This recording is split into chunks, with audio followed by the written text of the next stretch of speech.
Dog, use promo code alarm. They'll match you up to $100. I have a cup for Cooper Cup, I guess. Make sure when you're at the Cheesecake Factory, instead of paying a tip, just write alarm in there. I'm like MacGyver with running back room. Yeah, that's pretty true. That's true, and yeah, that's true. Okay, I'm getting word. We might get Joe Burrow in here.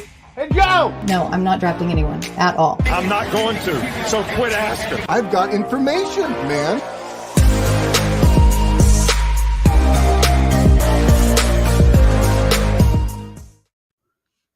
Good evening, you beautiful ladies and gentlemen. This is Lightning Round, of course, powered by Fantasy Alarm. Kevin Tompkins. That's Britt Flynn, but it does not look like Britt Flynn, so I'm going to switch that.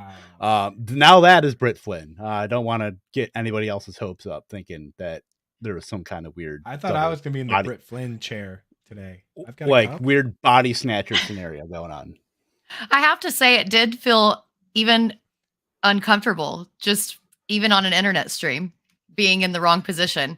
I don't know. I'm very situationally oriented, and that felt weird. It was like a body snatchers.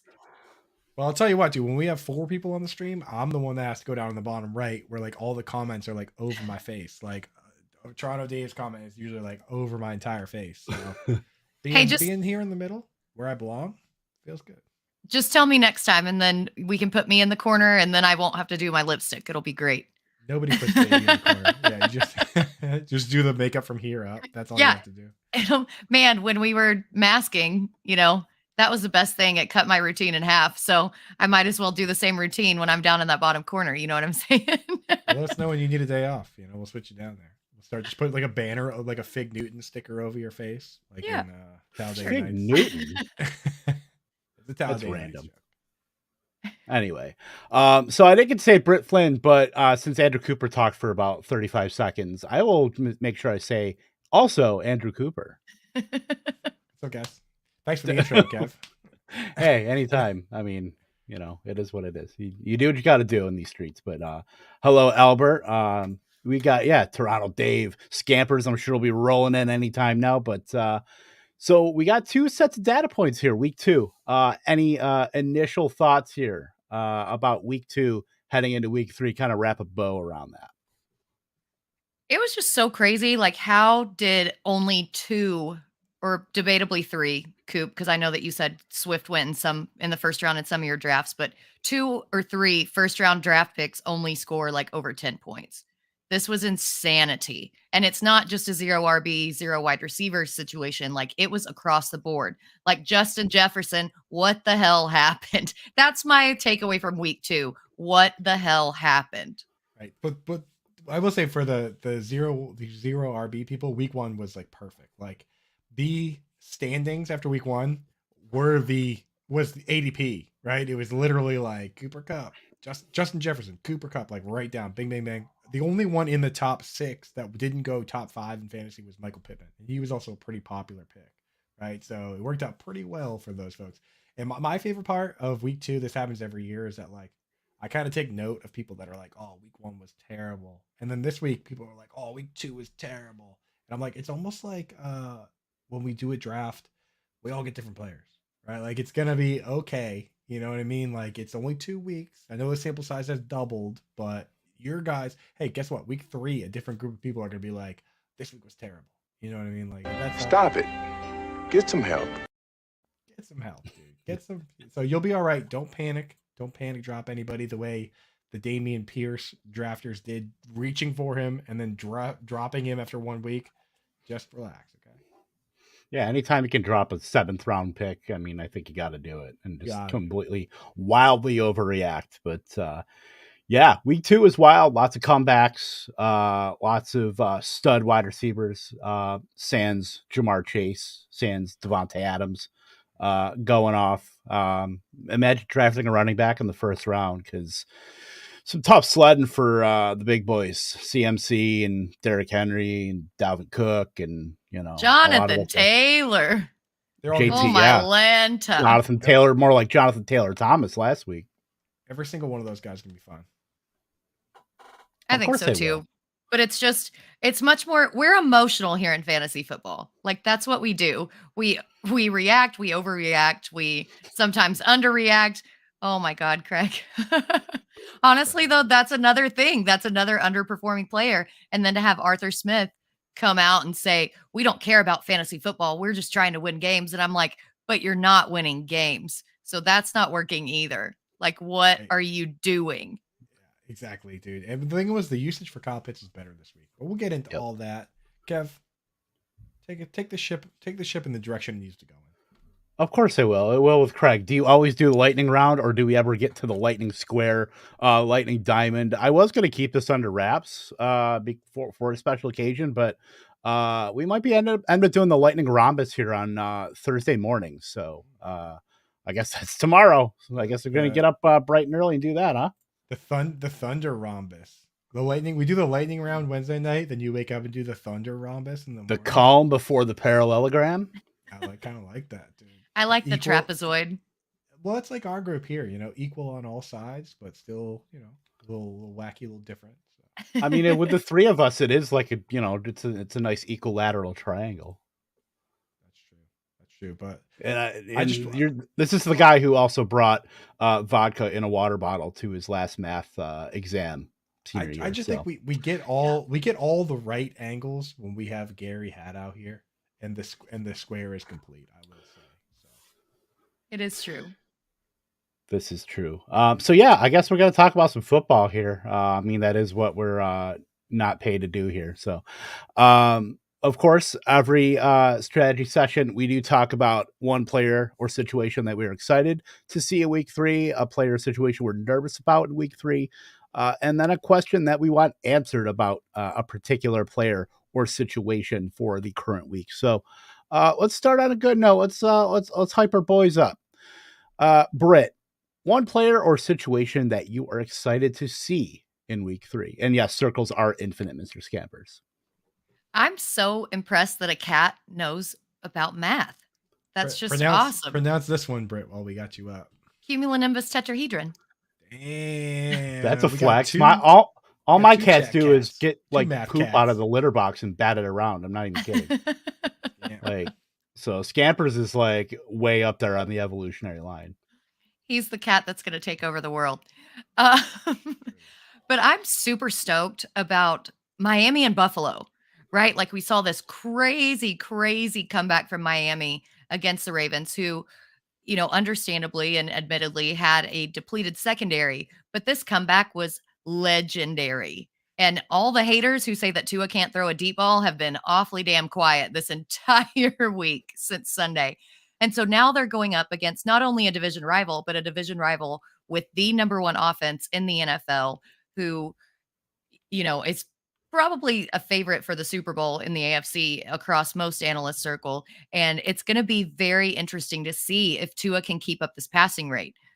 He leads the NFL in total yardage right now. Weird also that Carson Wentz and Joe Flacco are up there in the top 3, but we're just going to chalk that up to an anomaly.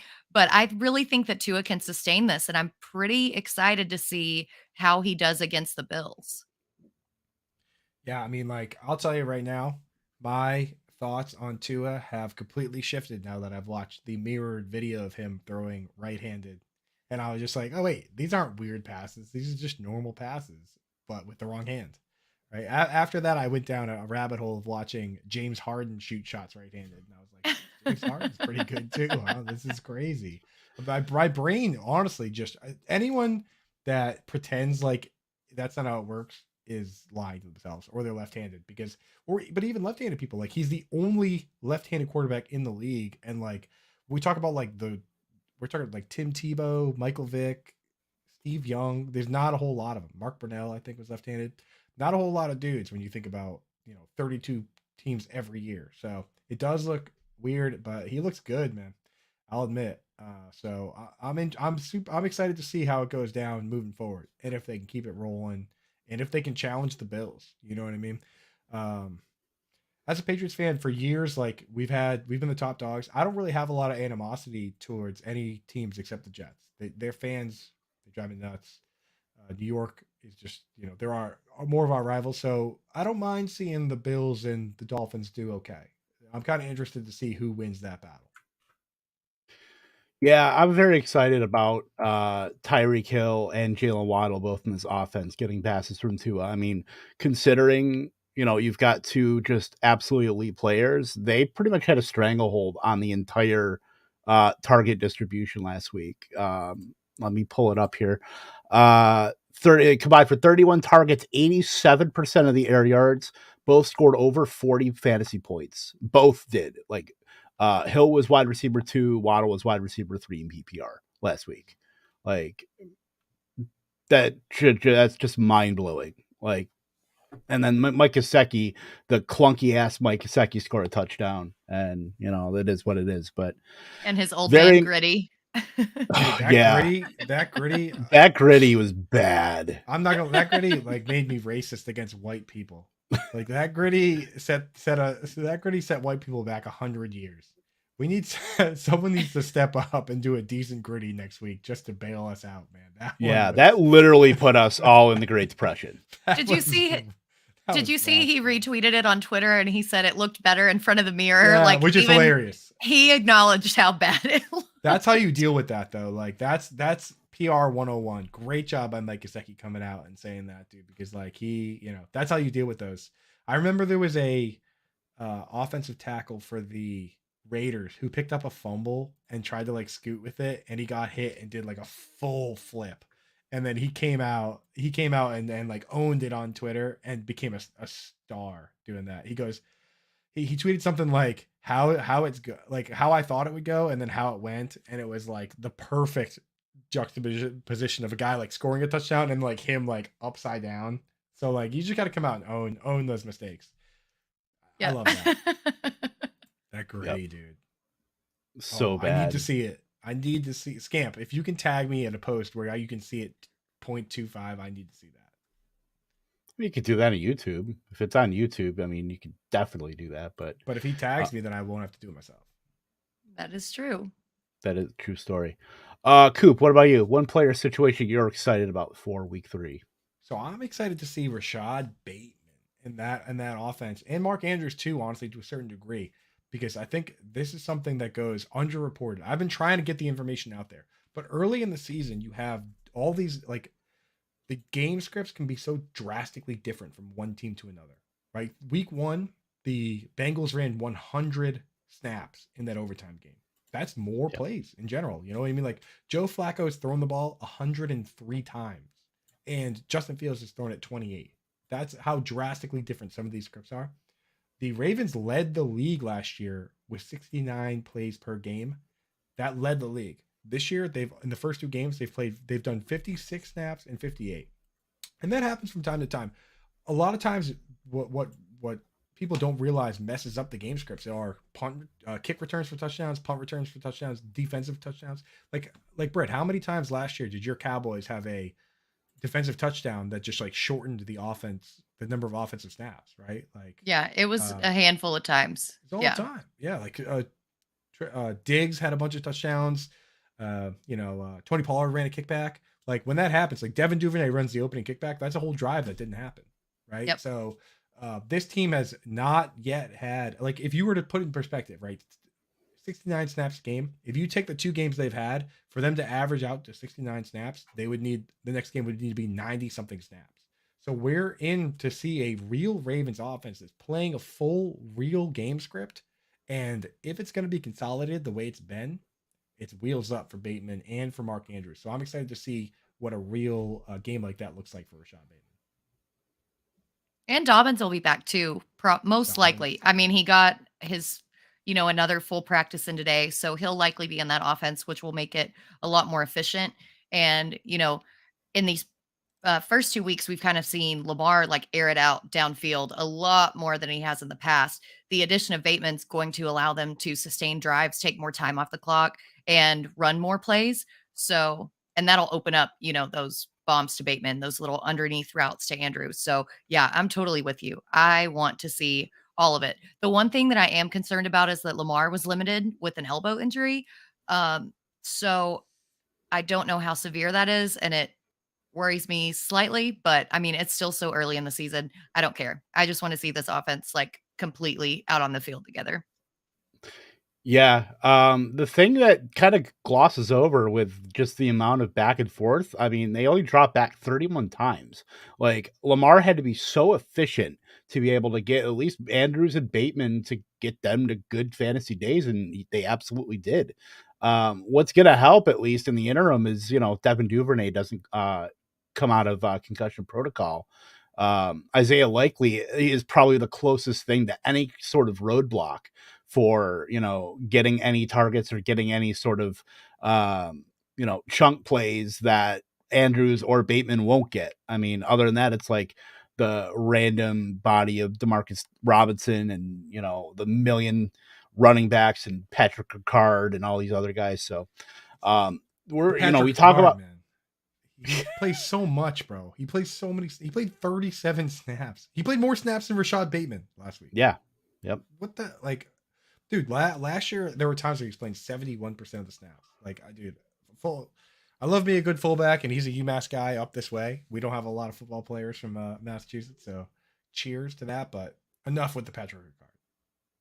No. What about UMass alum Andy Isabella? Would you welcome him with open arms? UMass, I'm not even a UMass fan, but if we're gonna claim anybody, it's gonna be Victor. God, Sham God? No, that was Providence. That's Providence, baby. Yeah, sorry, we don't even close have a enough. team. But Providence, dude. Ryan Gomes, what's up, baby? Chumpert. I don't know. No, Ian Chumpert is. We had Marshawn Brooks. Yeah. I remember him because he spells his first name so weird. It's like MAR. Yeah. Anyway, he didn't spell his name weird, unlike God Sham God, who has a perfectly normal name. Right.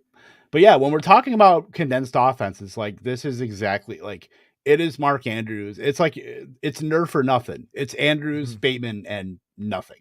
So, I mean, if you're feeling froggy, I guess if you're like me and you're in a 14-team auction league where Marcus Grant beats the pants off you with Stephon Diggs on Monday Night Football, then maybe you throw Isaiah Likely in there. By the way, Marcus, we're maybe not on speaking terms. I'm just kidding. But yeah, so Isaiah Likely would be the only other guy that I would even think about rostering, but it's so condensed. And if we want to talk about studs, the player situation that I'm excited about, is it Garrett Wilson alpha season for the Jets? That was steamy. Ooh, Lord. I mean, just that move, that stutter step that he put on Martin Emerson for that touchdown. Like, I had to go in the other room. Like, I had to go smoke a cigarette after that, and I was smoke.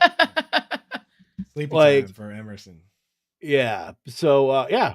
Another, I believe he was a first round pick, I believe, right? Or second, first or second, day one or day two. Anyway, yeah, not only did he, run 50 or 75% of the routes, certainly put up good numbers. He had 5 red zone targets as well. Like they will be looking for him almost every time. I mean, Elijah Moore is there, but I feel like Wilson has kind of surpassed Elijah Moore on the depth chart. Like, what a great situation to have and to waste it on it's like from Big Daddy. We wasted the good surprise on you. You're wasting these good, receivers on Joe freaking Flacco. Don't get out the jersey, Coop. Please don't. But Flacco's slinging though. He's kind of chalking, dude. He's low key all right. That's the best compliment I can give him is he's low key all right. Long as he's finding Garrett Wilson, that's fine with me. 14 targets, 8 for 102, 2 touchdowns, 44% of the air yards, 2.83 yards per route run. Like it's real. I mean, he's overshadowed by like just the Stephon Diggs and the Waddles and Hills and everybody, but Garrett Wilson is he was on waivers in one of my leagues. Like, how does that happen? Like in a league where 10th overall pick in the draft this year. Yeah. Everyone was so concerned with landing spot that a lot of people were out on him. But the AJ Brown corollary, because that was the big happened. Spot with him too. You know who this happened with was Odell Beckham Jr. Like he was like, he was a little banged up to start the year, and people would use flying under the radar. Mike Evans too. I remember being on waivers that same year, and then we went back and they blew up, and we were like, who are these guys? And I looked at their draft and I was like, oh, that dude went 5th overall. Okay. Yeah. I guess that makes a lot of sense that this guy's really good. Right. And the definitive Joe Flacco take that no one can argue with is that he's throwing a lot. You can say what you want about how he's doing it. I don't think anybody has more attempts so far this year than 103 in 2 games. 103. What is that? Yeah, wild. In this economy, slinging. Well, and the thing that I want to add about Garrett Wilson's target share is that he went out for a little bit of the game with that back injury when he came down hard on the sideline. Can you imagine what his snap count or snap percentage would have been had he not been injured for that little period of time? Like, it would have been even more monstrous. Now, I am a little concerned about the fact, like, when Zach Wilson comes back in, I don't know how he's going to kind of gel with him, because as a rookie, probably the majority of training camp, he was working with Joe Flacco. So he has more chemistry with him than he does the first teamers. But I think that this talent eventually is going to win out, and he's going to be the alpha in this offense. It just might take a little dip once Zach Wilson comes back in until they can kind of find that same rhythm that he has with Flacco. Why is it that we get so enamored with these Jets backup quarterbacks and then like the world comes crashing down when the starting quarterback comes in? Like we did this with Mike White last year, and now we're doing it with Joe Flacco. And now, oh shit, here comes Zach Wilson. He's going to ruin it for everybody. Any quarterback that throws to the running backs, I'm like, I like this guy. I wrote in my hot takes article on Fantasy Alarm this week that Joe Flacco should remain the starting quarterback at least for the next couple weeks over Zach Wilson, because Wilson has obviously not shown that he has this veteran presence, and that the Jets are rebuilding and they have a bunch of young players on this team, and that these young players can really benefit from a veteran presence. Especially, I don't think that Zach Wilson would have led the Jets to a comeback this week. I think that was all that veteran leadership. And then, a little bit of luck on the interception, but I don't know, man. On the interception and Nick Chubb scoring when he could have taken a right knee, and converting a onside kick, which is like a 4% play. But I love the Flacco take, dude. Number one, because it's spicy, and I love when you get spicy with those hot takes, Britt. And 2, because I hate the Jets, and I love as much turmoil as there can be over there. I'm like, yeah, dude, just dump a bucket of wrenches on that whole organization, right, dude? Just dump I want the tornado coming through. Joe Flacco, megastar, elite, Super Bowl winning quarterback. Joe Flacco coming in, I love that stuff. Give me more of that. Give me lots of that. It's good stuff. We'll get to we're a couple of questions. I'll just toss these up here. Gross options from Scotty boy here. Who do you choose? Have PPR, Julio, Gage, Chark, Corey Davis, MVS. I need to process this. Yeah. I think you start gross Julio options, definitely. Julio with no Mike Evans. Yeah. Yeah. If he's healthy, it would go Julio. And then I really do kind of like Chark up against Minnesota, to be honest. He had an offer, but Chark is going to have better days, especially if there's going to be more defensive attention on our new Lord and Savior, Amon-Ra St. Brown. Corey Davis is like he had a decent week too. He's like wide receiver. He's like wide receiver 18. Yeah. Monster touchdown, dude. That touchdown was actually a master class in deception. I used to watch a bunch of like the breakdowns on like the Patriots games to see how they did what they did, and they would like do one thing 5 times just so that the 6th time they would just pull your pants down. And that's exactly how that Corey Davis touchdown happened. They kept running the same route with Elijah Moore, where it was zone, right? And he would come up. Shout out to Anand Nanduri, who actually showed me this clip. He would go up, and then he would just come out in between the zone, right, on the left side, like this, and then he would catch a pass right in that zone, and he did it like 3 times. Elijah Moore did, and Corey Davis was doing the other side, and then the one time they caught the dude cheating, Corey Davis faked it and just went right up the sideline. When you watch it again now, watch the Corey Davis touchdown this week, and just picture how like 5 times in a row this cornerback got beat because they would go underneath him. And then the second he went to jump the route, 75-yard touchdown. That guy had a rough day, man. That guy but like that's the kind of chess that goes on that it's hard to factor. You can't put it in a spreadsheet, Right. A true professional wide receiver, Corey Davis. He is. He is. I mean, once you get one league that gives you points for blocking as a wide receiver. I think we're going to see a lot more Corey Davis being rostered. Allen Lazard 101. Let's go. I was literally about to say the same thing. I'm so glad. Willie Snead corollary. Also, shout out Howard for the green hair and following through on that Allen Lazard bet. Ridiculous, bro. It is ridiculous. Also, Jair Alexander does not shadow. He's not shadowed since week 7 in 2020. Thank you for Ian Hartitz for that little nugget. So don't know if you have to worry about Jair following anybody in that Tampa offense this week, which loses a little bit of luster without Mike Evans. And, obviously Devontae Adams not there, but should still be a fun matchup of two quarterbacks that about equal 9,000 years old. So that'd be fun. You know what I was thinking about Jair Alexander not shadowing is that maybe when they play the Vikings, he should shadow Justin Jefferson so that Justin Jefferson doesn't have 184 yards. So are you telling me that Preston Smith did not do a good job? So I'm telling you that way, if they're going to sacrifice Adam Thielen to Jair Alexander and let Justin Jefferson have 200 yards and 2 touchdowns, like I think perhaps the shadowing might have been the way to do it, right? Like at a certain point, Jair Alexander has to go to the coach and be like, "Hey, I'll cover the guy. I'll cover that guy." Right? Like that guy. Like you need to be like schoolyard ball.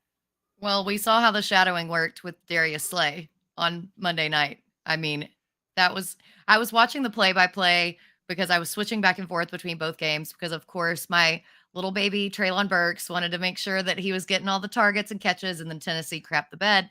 But was watching the play-by-play, and I'm like, all right, Jefferson's finally in the red zone. This is going to happen. And every single freaking time, it's like target to Jefferson, intercepted by Slay.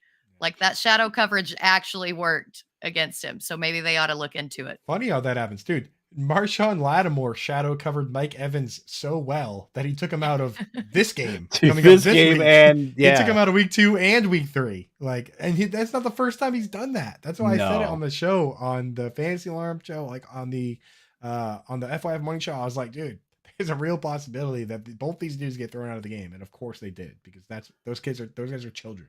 It's like our generation's Cortland, Andre Johnson and Cortland Finnegan. Just ridiculous, bro. Ridiculous.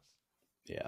I was trying to think of other like combos that, obviously Michael Crabtree and Aqib Talib comes to mind. But it was Andre Johnson and Cortland Finnegan was like the Ali Frazier of wide receiver cornerback. You know who used to do that with everybody too is Brandon Browner. Brandon Browner he's like, a dirtbag. He was also like 6'4" too. So like you would. It was Legion of Boom. So he's a big dog. He came to the Pats and he was doing that with us too. Like the Pats defense was put Revis on one side to cover a dude 1-on-1, and then on the other side they would put Brandon Browner up in your face to just like punch you in the throat. Like the play would start, he would just punch you in the throat, and if you ran by him, Devin McCourty was sitting right over the top. That was the defense that whole year. They won the Super Bowl. But Brandon Browner's job was literally to just like be annoying and not instigator, like the Matthew Barnaby. Yeah, nobody watches hockey. And, he was like Brad Marchand, except not good. He was like he was more like AJ Pierzynski. Right? Yeah. Who was that one big clunky dude they voted to the All-Star game that one year? Now I can't remember. Oh, I know you're talking about dude for the Hurricanes. Yes. Yeah, I can't think of his name. Goon. Yeah, but that's basically what Browner would do. Just like the play would start, and he would just be like karate chop, and then he'd be like McCourty, get him, right? Like that was the whole defense, which it worked amazingly. They won the Super Bowl. So Sean Avery was a Dave coming in clutch. Dude, there's a rule called the Sean Avery rule because he would stand in front of the goalie with his hockey stick and just wave it in front of the goalie's face like this. So Are you serious? Yeah, so and there's clips of him fighting Martin Brodeur, and then he goes like this with his stick, and then somebody shoots it, hits Brodeur in the chest, and he puts his stick down and scores, right? And then after the game, they wouldn't shake hands, and someone was like, "Hey, Avery, what happened there?" He goes, "Fatso wouldn't shake my hand." Like Avery was like the biggest menace, bro. I'm not a big hockey guy. Like I'm not a big hockey guy now, but like before the strike in like 2006. Like I'm a Ranger fan, but that E60 that came out with the Red Wings and Avalanche, unrivaled. Like go watch that. That was like the big late 90s between the Red Wings and Avalanche with like Patrick Waugh and Chris Draper and Claude Lemieux and I can't think of the dude for Peter McCarty. There's the guy that is he's a GM now, was like on the Avalanche. The Avalanche was nasty. Joe Sakic, was that the guys then? Yeah. Peter Forsberg. George LaRocque, by the way. There's a video on YouTube where they've got him mic'd up. Sorry, Britt, I didn't mean to interrupt you, but I'll just finish up real quick. George LaRocque is like literally mic'd up and he skates next to the guy and he's like, "Hey, water fight? All right. Yeah, man. Good luck." And then literally puck drops. They're brawling. Yeah. Like the nicest fight in the history of the NHL. Yeah. That's all. That's like, yeah, I love that stuff. Good thing we have Toronto Dave in here to, is this a hockey show now? That's what I was about to ask. I'm like, my ADD is making me tune out. I'm in the South. I don't know shit about hockey. So my brain's on a different planet. Back to football. Yeah. Well, that was your lightning puck talk here. Sponsored by Fantasy Alarm, of course. Tampa Bay Lightning round. Tampa Bay Lightning round. We need doers down here to just get the Lightning round. The Tampa Bay Lightning round minute with Andrew Dewhurst. We just need like a boots on the ground from Canada. I like Dewhurst, man. He's awesome, dude. Anyway, so players. Back to football. Player situation we're nervous about in week 3. Britt, I will lead off with you again because you were the latest or the earliest one to talk. So floor is yours, Britt. So I'm really nervous about the Bengals at the Jets. And this is not something that I thought I would be saying going into week 3. You know, the Bengals coming off of their Super Bowl. You thought that they were going to just absolutely crush it with their rebuilt offensive line, and they have looked like absolute dog doo-doo. I mean, it's been bad. Burrow has taken 13 sacks in 2 weeks. The Jets defense looks surprisingly good, which is, again, not something that I thought that I would be saying. Until they really get this offensive line together and their entire offense together, because you've got Jamar Chase and T. Higgins out there, and you can't get it to either one of them. I mean, it was just insane last week. I thought that last week was going to be an absolute slaughter in Dallas, and it did not end up being that way. Did you mute me? No. Sorry. I'm looking at the wrong page. I forgot I have 2 screens running. And I heard a click in my headphones. That's why. But yeah, I think that the Bengals really have some stuff to sort out, and the Jets might be able to take advantage of this. They've actually done a decent job on their defensive line, getting pressure to the quarterback, and actually have accumulated some sacks. And so we'll see if week 3 is when the Bengals come out of their Super Bowl hangover, but I don't really know. And I'm kind of nervous about it. Yeah. The thing is, week 3 feels like a real sample size, right? Anything can happen in 2 games. 3 games, that feels like a serious sample size. And Joe Burrow has not played well. So this is a big time test for this team. And the Jets have gotten themselves some scraps lately. The Jets are a team, the opposite of the Ravens. They're averaging 77 snaps a game so far, which, as I mentioned earlier, well above the league leading average last year. Teams usually play about 60 to 65. So I always like to take a look. I feel like nobody looks at that. And we don't factor it in. It's like, why wouldn't we factor in the fact that the Bengals played 100 snaps and then last week the Bears played 41? Like, we should look at that. So, the Jets have been high flying though, so it could be a fun game. I'll have to say. I don't know, Kev, are you worried about Joe Burrow? Where do you draw the line in terms of guys you would start over Joe Burrow? Like, if you have Tua and Joe Burrow, you start Tua? That's tough. Because the Bills will look like the best team in football. So I'd have to give it some serious consideration. And that I think I'm still holding the line with Burrow, but I am very concerned with the fact that I did see this stat earlier today that Joe Burrow has been sacked for more yards than Najee Harris has rushed so far in 2 weeks. So if that doesn't kind of leave some piss and vinegar dribbling down your leg, I don't know what does, but perhaps not the greatest metaphor by old Kevin Tompkins.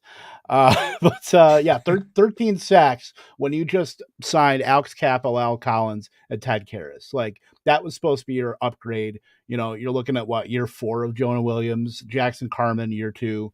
I mean, they gutted their interior line and then brought these guys in. They ended up they cut their starting guard in I think the wild card playoff round or something like that. Like Michael Jordan, I believe they cut him. So they just clearly had to rebuild, and they have not rebuilt anything right now. It's actually worse than it's been, even with all those, journeyman bodies. So Britt, I want to bring this back to you real quick for a rapid fire game. You ready? Go for it. Calling this game Joe or no. So if you would start Joe, say Joe. If you would not start Joe, say no. All right. Joe Burrow, Jared Goff. Goff or no? Sorry, I don't know the rules. Say Joe. I know. Say if you would start Joe, No. say Joe. Yeah, I would say no. I would say no. So you would start Jared Goff? I would start Goff. I think so against Minnesota. Wow, that's such a spicy start. I'd start Joe, but Goff has been a lot better, so I would consider it. I think I'm still leaning Joe. Wow, Joe. So we got to go back. We got to backtrack a little bit. Joe or no? Trevor Lawrence. Joe. Yeah, Joe. Yeah, but I don't like it. Wow, dude. Joe or no? Jameis Winston with broken back. Joe. Joe or no? Tua.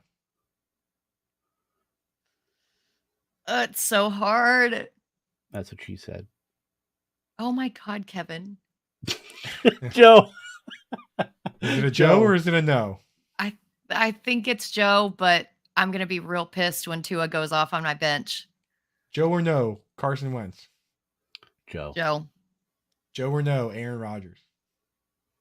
No. Yeah, no. Wow, Aaron Rodgers over Joe. Joe or no? Tom Brady. No. Even with the lack of weapons and possibly a rapid slot receiver. I think I would go Joe there. Yeah, okay. I would go Joe. Last one that I think is meaningful in any given way. Joe or no? Russell Wilson. Joe. This is Joe.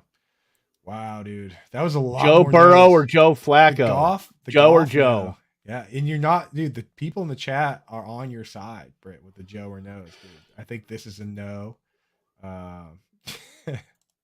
Joe or Mariota? Joe or no? 12 rushes week 1. 12 rushes week 1. I don't care. I don't know.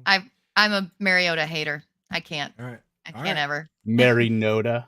That's another great game of Joe or no, everybody. And if you want to play great games like this, use promo code Fantasy Alarm anytime that you're on Underdog Fantasy Prize Picks. Right now at Fantasy Alarm, we have 50% off an awesome package, $20 a month that gets you not only football for the rest of the year, all of our sports. I'm talking NASCAR, baseball for the hottest and only cool part of baseball, which is the playoffs. We've got, we have the NASCAR back-to-back Writer of the Year, and back-to-back selling him short because he went back-to-back, but he's been the NASCAR Writer of the Year 3 out of the last 4 years. Matthew Sells, yen. If you want to get in there, win some money on Sunday that's not football, Matthew Sells. That's your guy. We got that. Fantasy Alarm, 50% off right now. We got esports. We got everything. All right, get in the game. Don't sue me, EA Sports. Come over. That's the promo for today. All right, Fantasy Alarm. Use promo code Alarm anywhere that you think it's a cool site. It probably is if it's sponsored by Fantasy Alarm. But if it's not, then forget it. All right. Or you could try it. Try it. Fantasy Alarm. Plug it in. EA Sports. When you're buying coins and stuff. Toronto Dave about to run through a wall right now for Fantasy Alarm. Yeah, he's about to go on Madden Ultimate Team and use promo code Alarm and get himself some. You get all my fantasy DFS picks behind the paywall, dude. Everything I send out on Twitter is trash. Everything I say on this podcast, meaningless. Behind the paywall, that's where all the glory is. I don't know about meaningless, Britt. I just want to Just want to put that one out there. I But, was muted there. Definitely not meaningless. All right. Well, things I see on this, I'm just trying to sell. I'm doing a little salesmanship. All right, but hey, that's where Millionaire Mike sell the podcast too, man. Week three last year, Millionaire Mike, week 3 won $1 million using our lineups behind the scenes. All right. That's exactly what NASCAR sounds like. Wendy, I've been to a bunch of races in New Hampshire. It's like, was that Loudon? Yeah, That sounds like a dirt bike, like a 2-stroke 150. Yeah, it sounds like the bike that kid ran was riding through in Breaking Bad. Well, they don't have the bank turns at Loudon, so you got to slow down a little bit. I was at the Watkins. I've been to Watkins Glen too. There's a lot of road slowing down at that one. Yeah, left turn Clyde. That's a big one. Is this Toronto Dave goes louder, please? Yeah, we're losing people on the stream with the and I took that personally. Right. It's okay. So this is a NASCAR show now, but if we're gonna do NASCAR show, we have to have Sales on. The guy is a literal 100%. Genius and wizard. Absolutely. So let's go back to football. Coop, one player situation you're nervous about for week 3. And I'll tell you right NASCAR or highlight or badminton or competitive Scrabble. Oh, dude, our competitive Scrabble DFS is easily the best in the world. Easily the best in the world, dude. Like, talk about triple words. We need a video of like somebody playing their first word and it's alarm. It's alarm, dude, bro. Probably not a lot of points actually. The L is probably worth a couple points. Well, no, the M is 3. So that's and the L is 2. L is 2, so that's 1, only 2, 3, dude? 4, 7. Yeah. That's 14 points. Why are you guys so good at Scrabble? Because I'm a learned wordsmith. Fair. All right. Well, so yeah, back to my guy. So I was basically saying that like 3 games is the real sample size. I'm worried about my boy Evan Engram. I did have to get some. I didn't want to jinx him, but I had to get a quick victory lap in there because everyone says this guy can't catch. 91.7% completion percentage. Everyone, take a lap. Because the guy has been able to catch the ball. He has the 4th most receptions of any tight end in the league. So that's where we're at now. This week, not only is it the 3rd game, which is a real fantasy test, but he plays Derwin James, who I'm not sure if anyone was watching last week, but he went full captain insano and power bombed Travis Kelce.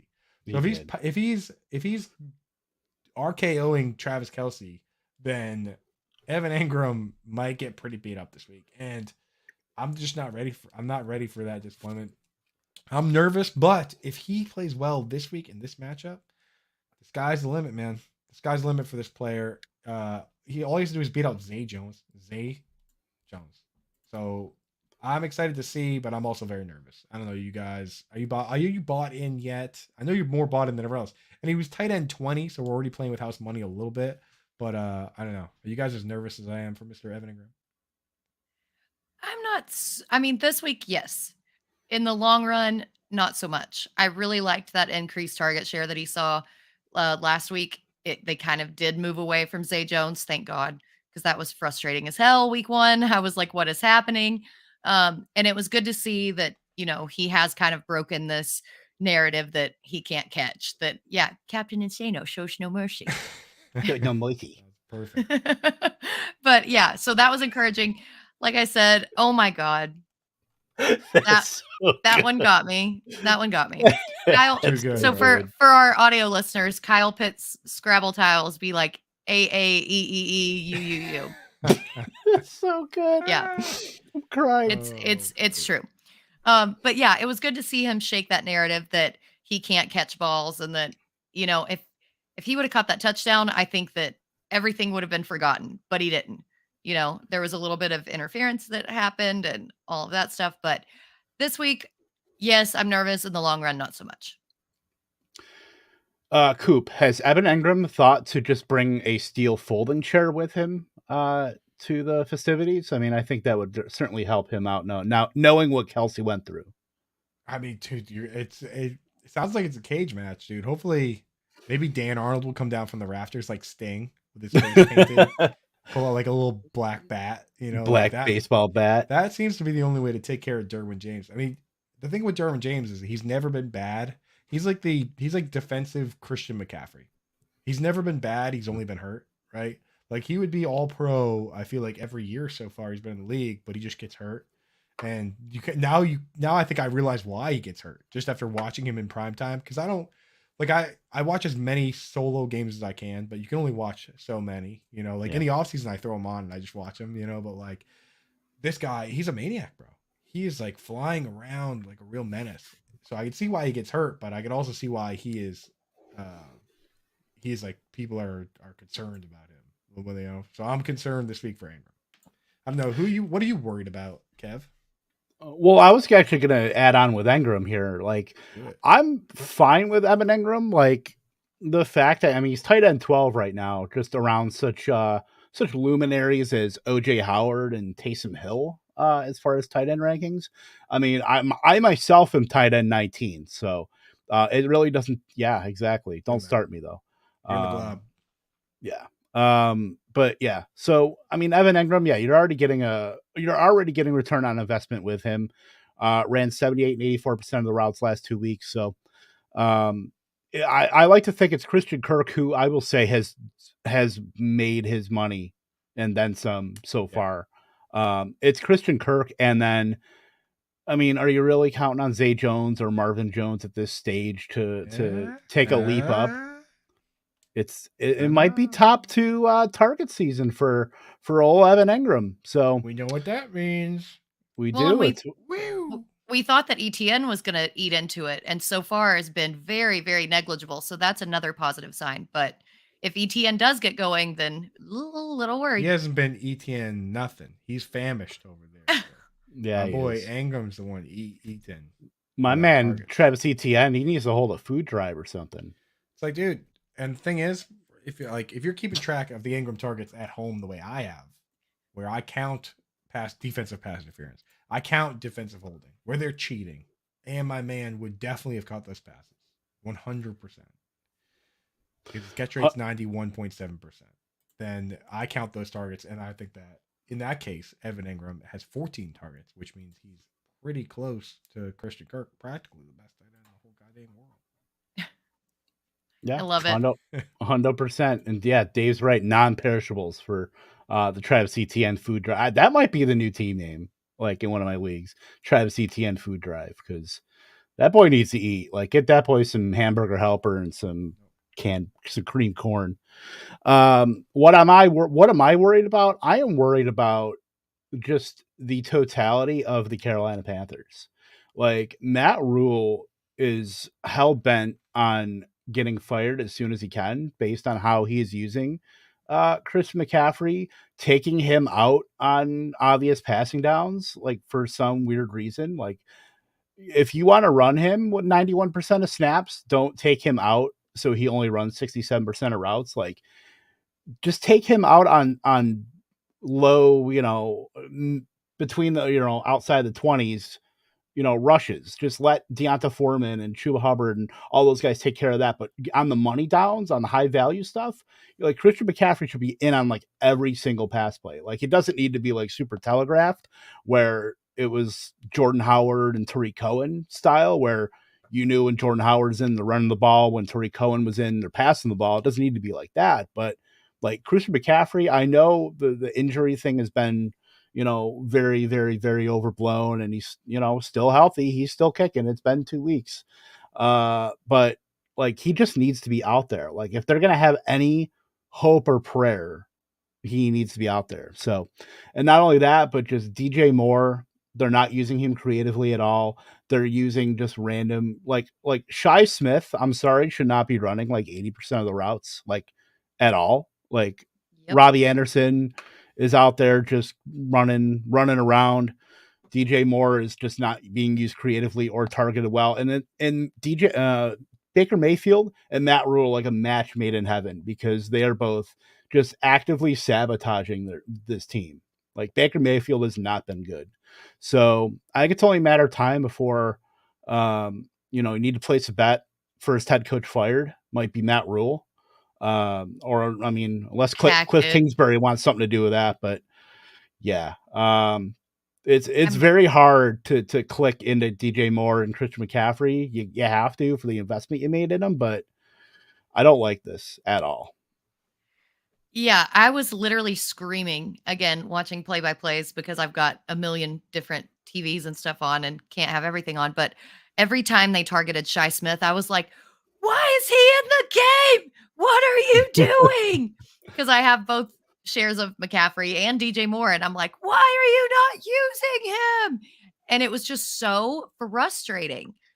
And it just continued. It wasn't like, oh, we're getting, game scripted or outplayed. It was just complete utilization errors. And it is kind of worrisome. Now, I will say it was good that DJ Moore did get a touchdown, especially since he's only caught 4 in the previous, 3 seasons each season. So that was good to get one in week 2. But if they don't start utilizing him, he's going to go down the same path that he's always gone down. So yeah, I'm with you. I don't like it. Shy Smith actually kind of quietly playing a ton of snaps. That's what I'm saying. Terrace Marshall's a ghost person. Yep. Literally a ghost person. You should go, dude. Like the moment they fired Joe Brady, I was like, Terrace Marshall's dead. Like, 'cause Joe Brady brought him in specifically. And dude, somebody asked me on Twitter, they were like, if you could change any rule in the NFL, what rule would you change? And I said, I would get rid of the Matt rule. Because I think that he is screwing up this team, bro. He's screwing up this franchise. Like, just doing all the things that like you aren't supposed to do.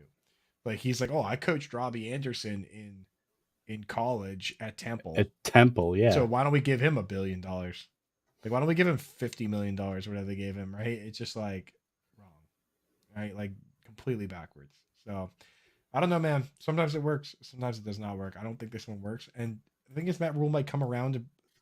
Bill Belichick wasn't a good coach his first time around, so neither was Josh McDaniels, right? Like, Pete Carroll was terrible coach when he coached for the Patriots, right? Yep. And then he became a great coach, right? It's like, so maybe he just needs a reset, but I don't know, man. I don't like what they do over there. They're messing up my boy DJ Moore. They're messing up my boy Christian McCaffrey, and I'm tired of it. So that's my take on that team. Putting our foot down on us. We're tired of it. And we want something. We just want to see something totally different, you know. Yeah, sad times in North Carolina for sure with the Carolina Panthers, but we must persevere and move on here. One question that we want answered about a player or situation in week 3. Britt, I will start with you yet again because ladies first. Thanks, appreciate it. What we do here. You're I went first last time. So chivalrous. What are you trying to say? Hey, you read into it as you will. But no, it's 2022. Being a lady's cool. That is per sources. That's a fact. No, I want to know which Vikings team is the real Vikings team. We saw them go into Green Bay and absolutely destroy, and Justin Jefferson just put up, 2 touchdowns, 200 yards, and then they went to Philadelphia and pooped the bed. I mean, that game was god awful. There's no other way that I can describe it. Going into Detroit or against Detroit this week, they have literally allowed the most yards to wide receivers. So there's no reason that Kirk Cousins can't kind of rebound off of his primetime curse that he had on Monday night. But going down the road, what's going to happen with that team? I mean, you're out there targeting Irv Smith and he's dropping like balls with 2 hands on it. It's not just the Justin Jefferson thing. It's the entire offense. Not utilizing Dalvin Cook. Dalvin Cook's yards per carry being under 3 yards. I mean, what is going on with this offense? Yeah, that was my thoughts on it, Coop. So I just want to know. I want to know if it's the ones who played against the Packers or is it the one who played on Monday? Yeah, dude, what is happening? I mean, it's like I was concerned in the offseason because it was like they were like, okay, Kevin O'Connell's going to come over and run the Rams offense. And I was like, okay, cool, right? This is going to be fun. And then they had a pick in the first round, and I was like, okay, I'm going to take a wide receiver here because they're going to run the first offense.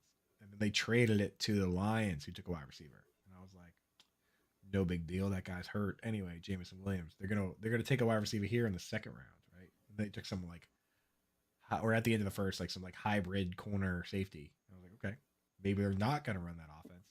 I was like, obviously they're gonna trade CJ Ham because they're not gonna use a fullback because that's not the Rams offense. Keep CJ Ham, just use him strangely. It's just like this. You know what I mean? It's like if you hired Cliff Kingsbury and he showed up and he was like, "Yeah, I know you guys hired me to do that air raid stuff, but I got different plans. We're gonna use CJ Ham." You know, it's like, no, dude, we hired you to do the thing you were supposed to do, right? So like, what's going on here? Like, why aren't they throwing it a ton to everybody? Like, why isn't they're spreading the ball around? It's like, why doesn't it look like it's supposed to look? So I am a little bit concerned about the Vikings, and I do want some questions answered, and I do want Adam Thielen to get peppered with passes because that's how the touchdowns happen historically, right? Yep. Yeah. The Thielen usage was absolutely befuddling. Befuddling. It's a good word. I like befuddled. that. We are all befuddled. It is a very befuddling time we are living in right now. Yeah, it's like Cliff Kingsbury. You know what? I know we were playing football before, but we're gonna run a Dairy Queen instead. For real, yeah. Yeah, and I'm like, the thing is, I have so many fantasy teams that I'm tired of rooting like specifically for certain teams or whatever. Like, I just want terrible offenses to stop being terrible. Like, I don't want games to be bad. Like, teams to lie down. Like, the Bears need to stop being the Bears. Like, I want all the games to be fun and maximum fantasy points across the board. Like, I don't want this trash. So get rid of it.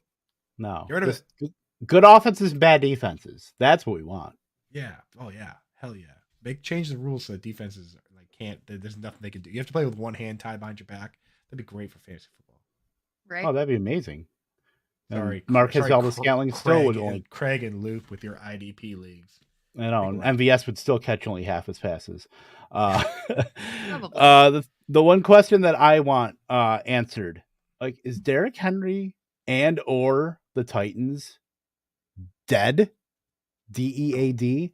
Like, Derrick Henry, it's not looking good for the big dog. Big dog might need to go to a shelter pretty soon because ain't nobody adopting that one. Right now, both games under 4 yards per carry. I mean, the things that we were saying about, the Titans have looked uncompetitive, at least semi-competitive in the first game against the Giants, but wholly uncompetitive against the Bills. If they're going to get games scripted out, I mean, if it's going to be like to the point where they're throwing Malik Wilson at like the end of the third quarter, what's that say about Derrick Henry that gets no pass snaps or pass downs whatsoever? Like, he's going to be stuck on like 12 carries. He's going to have to be as crazy efficient of Derrick Henry as he was before his foot surgery, the foot injury that he had. Which, by the way, I talk about this seemingly almost every time Derrick Henry comes up, but it's still a very valid point of emphasis that this is the same injury that took down Sean Alexander a year and a half later. So, I mean, we might have seen the best of Derrick Henry. It's 2 weeks. Maybe we're overreacting a little bit, but not a good start to 2022 for the big dog. And then the Titans, like, Tannehill looks bad. I mean, Treylon Burks can only do so much. I mean, the guy, they surrounded him with 30-year-old Robert Woods coming off an ACL, Nick Westbrook-Akine. I'm not even going to try to pronounce the rookie tight end's name, but Austin Hooper is just kind of there. Jeff Swaim is just kind of there. I want Okonkwo. That's about the best I can do. I'm not even going to try the first name. Chig. Just call him Chig. That's his Chig. name. Chiggy Okonkwo. We'll do that. But yeah, in the offensive line, Axel, agreed. Absolutely terrible.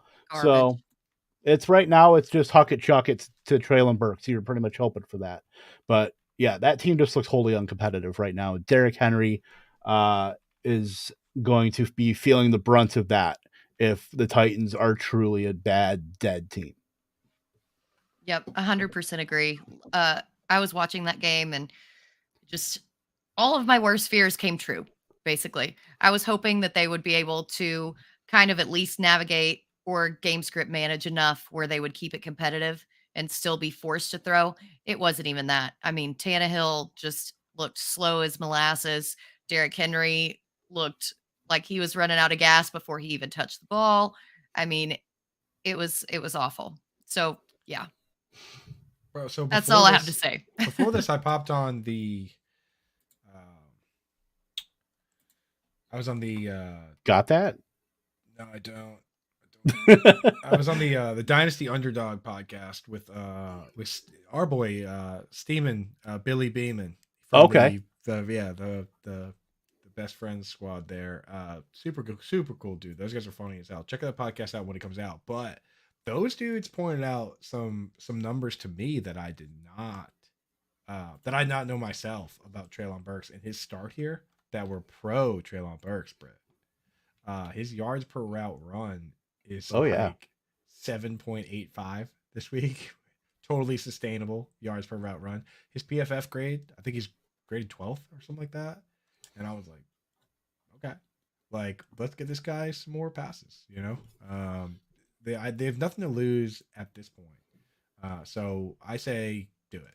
I say set Burks free. Right, mix him in. It's like if you want him to be, if you were trying to pull like what everyone thought, right, is like trade away Stephon Diggs, draft Justin Jefferson, party keeps rolling, right? Like trade away AJ Brown, draft Treylon Burks, party keeps rolling. Like if you want even the opportunity for that to happen, you have to play that guy, right? The reason Justin Jefferson became what he was so quickly is he had the opportunity. Burks like is showing the efficiency numbers on paper. Just give him the opportunity. Who cares? I will say that what's the worst that could happen? It is encouraging that he was taken off the field along with the other starters and that Robert Woods was left out there in the fourth quarter. So that to me makes me think that hopefully they're going to get him involved down the stretch, but it cannot come fast enough, to be totally honest. Yeah, 28. TPP. Toronto Dave said TPPR 30%. It's like 84%. It's insane. It's even crazy. Or this last week, it was like 80-something percent. On the season, it might be 30. Target. Oh, I think it's more than like the 40s, 50s. I mean, it was crazy high last week. Him and Kyle Phillips, just because on if you're only running like 60, 70% of the routes or even lower, but you're still earning targets, like that number is going to skyrocket. Last week, 35% targets per route run for Treylon Burks, played 61% of the routes and still got 6 targets. So, I mean, on a per route basis, like Treylon Burks is crushing it. That's usually the sign that says, hey, you should be playing this guy more. This guy is earning targets. He needs to be out there more. I mean, that's what's going to increase as soon as you get up into like the 70s, 80s. Now you're talking a guy who's going to be averaging about 9 to 10 targets a week. And then that's what you want in fantasy.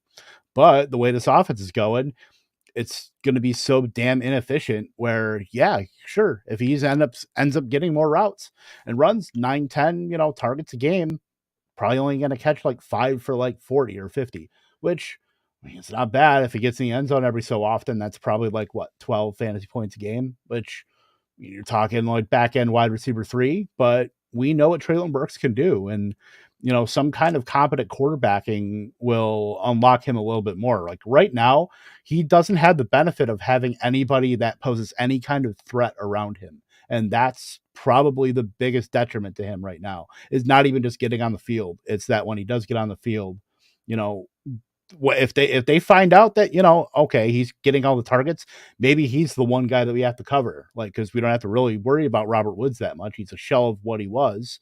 Nick Westbrook-Ikini, they signed Josh Gordon. That should tell you the entire state of their pass catchers right now. When you play Josh Gordon and you give him in his first week 25% of the routes. And he's doing all that despite going to like a terrible college. Wow. That's a shot across the bow. Come on, Britt. You got nothing to say on that one? Nope. Whoa. That person has really gotten him or herself into quite a predicament. Great use of it on there. I'm going Bambi rules. If you can't say something nice, don't say nothing at all. La, la, la, la, la. So sweet. I'm just messing around. I know. That's why I allow it. So before we get on out of here, I just want to, I know we did this on the fantasy besties, me and Coop did, but do you have anything that you would like to say about our Lord and Savior, Amon-Ra St. Brown, Britt? We bared our souls on Monday about how wrong we were about Amon-Ra St. Brown. I didn't know if you wanted to get into that, at least get in a share of that. We might have been wrong these first 2 weeks, but also look at the defenses that they've played. I'm not 100% in on the fact that we were wrong yet. It's looking like we were, but I'm not ready to take that L yet. I'm still on the fence about it. So I'll come back for my confession at a later date once I have more information. Strategery. Very safe play. I like that. Britt's little strategy there with, leaving the door open a crack for Amon-Ra St. Brown, which, Coop, you did too with Jameson Williams when he does come back. I just fully embraced it. I am the world's biggest Amon-Ra St. Brown fan right now. If you heard my rant on the morning show, the FYF morning show, I said, I was like, all right, I'm going to eat crow. And then I just completely went off the rails on not eating crow at all. like me and JL went back and forth being like, well, you expect me to rank every single player. Exactly right. Well, the best baseball players in the world get out 2 out of 3 times. Right. And then you're a Hall of Famer if you get 2 out of 3 times. And think about how few, how many few golfers hit a hole in one. We got all the way down to how many few people have been on the moon. Like, how am I supposed to? I'm supposed to rank every wide receiver, right? The moon landing was a myth. It was staged. It was staged in a sound stage in Burbank, California. I keep saying that I'm eating crow, but then I keep doing the complete opposite. And I'm just gonna eat really terrible frozen pizza instead. Yeah, exactly. Like, which is what DJ Chark is. Yeah, pretty much. Did we get the finger trap, by the way? I've been told that I'm not allowed to have the finger trap on this show because it picks up the audio too well and it gets really crinkly. I don't know why. It does get crinkly on this show, but on the morning show, there's no rules. So there's no rules. Finger traps are flying around. Here, Dad doesn't let us get the trap out. The moon got me. I mean, dude, yeah. How am I supposed to rank Amon-Ra St. Brown right? I haven't even been to the moon before. Well, who knows? Could be Amon-Ra St. Brown to the moon against the Vikings. Oh, Kev, I love how you brought that back. Oh, Dave. DJ Charred Pizza. All right. Have we covered everything we need to cover here? I think so. We did get our Amon-Ra St. Brown. At least we tried to bridge the gap. There's good arguments on both sides of the aisle. So we at least tried to reach out to our ASRB or ARSC approach there. Dark MAGA approach of good guys on both sides of the aisle. You got to be somewhat democratic and you got to be somewhat, you got to reach across the aisle. You got to be. That's why I'm straddling the fence. You don't know. It's really hard to say what side Russia is hacking for these days. So it could be Amon-Ra St. Brown, could be Jameson Williams. You know what I mean? It's hard to say what the deep state, which side the deep state chooses. That's why it's smart of Britt not to pick one or the other. You know what I mean? You don't want to side with the wrong wagon there. Just shouldn't we be keeping a better eye on like Alaska, knowing how close Russia is to them? Like Alaska could be like the biggest sleeper agent in world history. We just let it be all the way up there. It's 14, negative 14 degrees in July. It is what it is. A lot of things we hadn't considered. I retract any and all statements I've made, positive or negative, about Amon-Ra St. Brown. I'm just going full clean slate. Neoliberal. I'm going to operate from the extreme center on this thing. You're an extreme centrist. Yes. Stardom if you must. That's an oxymoron, right? Yeah. An extreme centrist. I am operating from the radical center. Yeah, so. I like that. I like it. The radical center. All right. I think it's time to pack up shop here. All right. Anything else before I close her down? Just good luck every week or everyone in week 3. I hope that it goes better. And every week too. Every single one. Yes. And every week. Yeah. I hope you do just fine. It's the radical centrist in all of us. I hope you do. I hope you do just fine. I hope you make the tournament at the end of the year. I hope you do satisfactory. I just want us all to have a good time. That's fun. Do the thing, score the points. Let's all have fun doing it. Gosh darn it. Said nobody ever. All right. We will be back the same bat time, same bat channel. If you like this video, please go ahead, hit the like button. It helps us feed our kids. All 0 of the kids that we have cumulative. I can't really speak for Coop. I would say, who knows his shady past. I'm telling you though, it's like we don't get those likes. My kids are gonna be wearing newspapers on their shoes to school. So Yeah, we're gonna be having our own need the food drive, likes, like we Travis need the Etienne. subscribes. Yeah.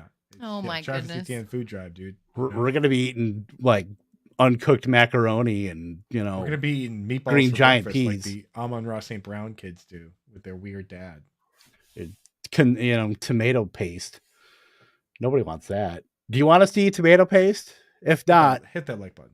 Exactly. And use promo code ALARM. For Andrew Cooper, for Britt Flint, I am Kevin Tompkins, and I will end this broadcast by saying toodles.